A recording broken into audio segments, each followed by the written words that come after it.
Merci beaucoup. Bonjour à toutes, bonjour à tous. Merci au club Arcotova pour son invitation. La pression pulsée est-elle une estimation fiable du débit cardiaque? Je n'ai pas de lien d'intérêt pour cette intervention. Alors, comme ça a été dit par les précédents orateurs, il existe plusieurs éléments au niveau de la pression artérielle, systolique, diastolique, moyenne et également la pression pulsée. La pression pulsée, d'un point de vue physiologique, va être proportionnelle au volume d'éjection systolique et inversement proportionnelle à la compliance aortique. Vous verrez que durant le topo, on va essentiellement parler de relation entre pression pulsée et volume d'éjection systolique plutôt que pression pulsée et débit cardiaque. Donc la question qu'on va poser, est-ce qu'il existe un lien fort ou non entre pression pulsée et volume d'éjection systolique? Et si on ne monitore pas le VES, est-ce qu'en regardant la pression pulsée, on va pouvoir avoir une idée du volume d'éjection systolique? Bien, la réponse est dans la question. Tout va dépendre clairement de la compliance artérielle et éventuellement des variations de la compliance artérielle. On va très schématiquement diviser deux cas.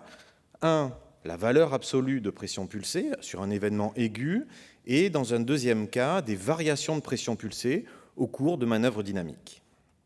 Tout d'abord, la valeur absolue de pression pulsée permet-elle une estimation fiable du volume d'éjection systolique? Pour répondre à cette question, un cas clinique un petit peu caricatural qu'on présente souvent lors de l'enseignement au niveau des arts, patient de 75 ans qui a JK d'une colectomie et on est appelé dans les ailes par une infirmière. Le patient est choqué, présente 80 mm de mercure de pression artérielle systolique et une fréquence cardiaque de 120 battements par minute. Et là, on demande quelle est l'étiologie de ce choc. Est-ce que c'est un choc hémorragique, éventuellement sur une suture qui saigne ou autre? Ou alors, est-ce qu'on a plutôt affaire à un choc septique? On est entre J4 et J5 avec un lâchage d'anastomose, par exemple. Eh bien, on peut schématiquement diviser le choc hémorragique avec un patient qui va présenter une stimulation sympathique. Et donc, on va voir, comme vous l'a dit le professeur Felali tout à l'heure, une augmentation de la pression artérielle diastolique, reflet du tonus vasomoteur, et in fine, on va retrouver une pression pulsée qui va être basse, donc dans ce cas clinique, 80-65, donc une pression pulsée de 15 mm de mercure. Cette vasoconstriction est donc visible sur la pression artérielle diastolique, et la pression pulsée, qui est basse, va refléter effectivement un volume d'éjection systolique qui va être basse, et dans ce cadre-là, on va plutôt s'orienter vers un choc hémorragique. À l'inverse, si le patient présente une pression diastolique basse, un tonus vasomoteur qui est bas, inférieur à 40 mm de mercure, la pression pulsée dans ce cadre-là va être plus élevée, aux alentours de 45 mm de mercure, et ceci va témoigner d'un volume d'éjection systolique plutôt élevé, et de prime abord, on partira plutôt sur un choc septique.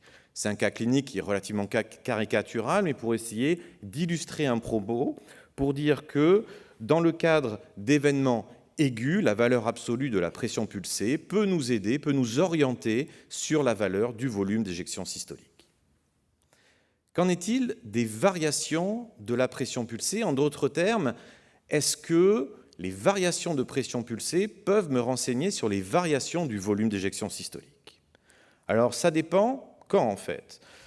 Et surtout, ça dépend s'il existe ou non des modifications de la compliance artérielle. Vous connaissez tous le delta-pp, les variations respiratoires de la pression pulsée. Eh bien, en fait, le substrat physiologique de cet indice est exactement ça. C'est-à-dire que lors d'un cycle respiratoire, on va imaginer que la compliance artérielle ne va pas bouger, ce n'est pas exactement vrai, mais en tout cas, va être peu modifiée.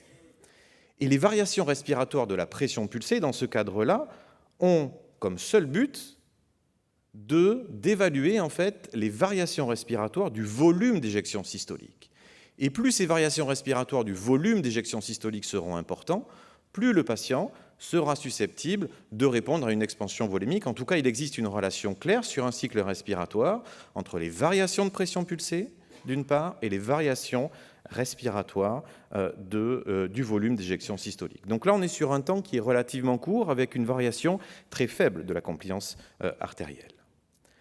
Deuxième exemple, un lever de jambe passif. Donc vous connaissez tous le lever de jambe passif. L'objectif, c'est d'avoir un transfert de sang des membres inférieurs et de la circulation splanchnique vers l'oreillette droite pour augmenter en fait le retour veineux et essayer de voir si cette augmentation de précharge va augmenter ou non le volume d'éjection systolique afin de discriminer les patients qui sont sur la portion plutôt ascendante ou alors portion horizontale de la courbe de Frank-Starling.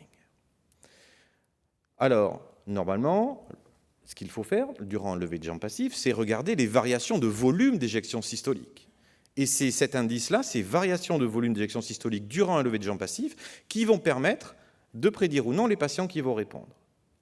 Si on s'intéresse non pas au volume d'éjection systolique, mais à la pression pulsée, est-ce que les variations de pression pulsée vont nous permettre de prédire ou non cette réponse à l'expansion volémique? Alors on voit que globalement dans cette méta-analyse, quand on utilise le volume d'éjection systolique, on arrive à avoir une excellente valeur prédictive positive et négative. À l'inverse, quand on regarde sur la pression pulsée, on a malgré tout quelque chose qui est intéressant, mais qui paraît quand même moins performant que la mesure directe du volume d'éjection systolique. Donc on voit que, eh bien, probablement, il y a une modification de la compliance artérielle et on n'est pas sur un cycle respiratoire de quelques secondes, mais plutôt sur l'ordre de 120 à 90 secondes.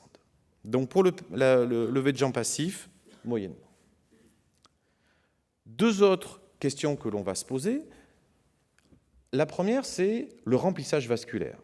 Vous savez comme moi qu'au bloc opératoire, on utilise le remplissage vasculaire de façon extrêmement régulière et que, hélas, on monitore relativement rarement le volume d'éjection systolique.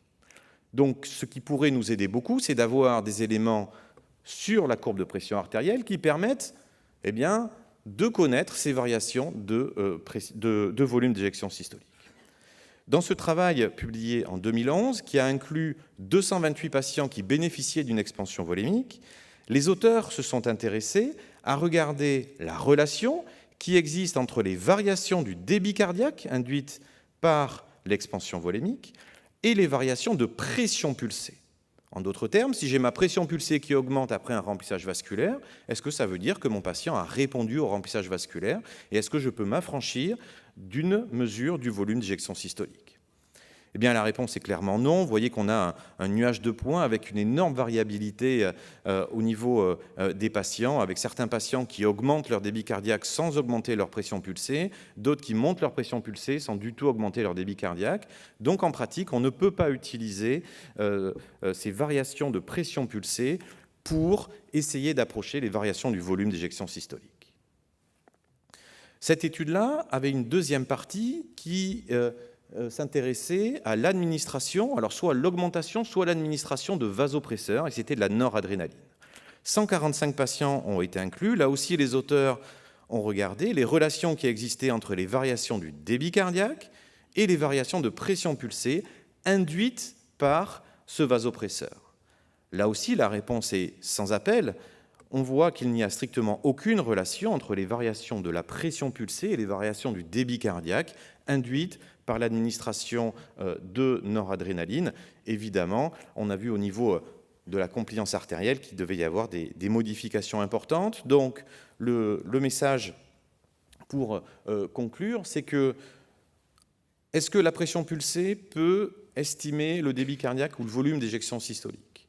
Dans des valeurs absolue de pression pulsée, sur des événements aigus, ça peut être un indicateur. Sur des variations de pression pulsée, quand la variation est rapide, sur un cycle respiratoire, oui. Au cours d'un lever de jambe passif, c'est moins vrai.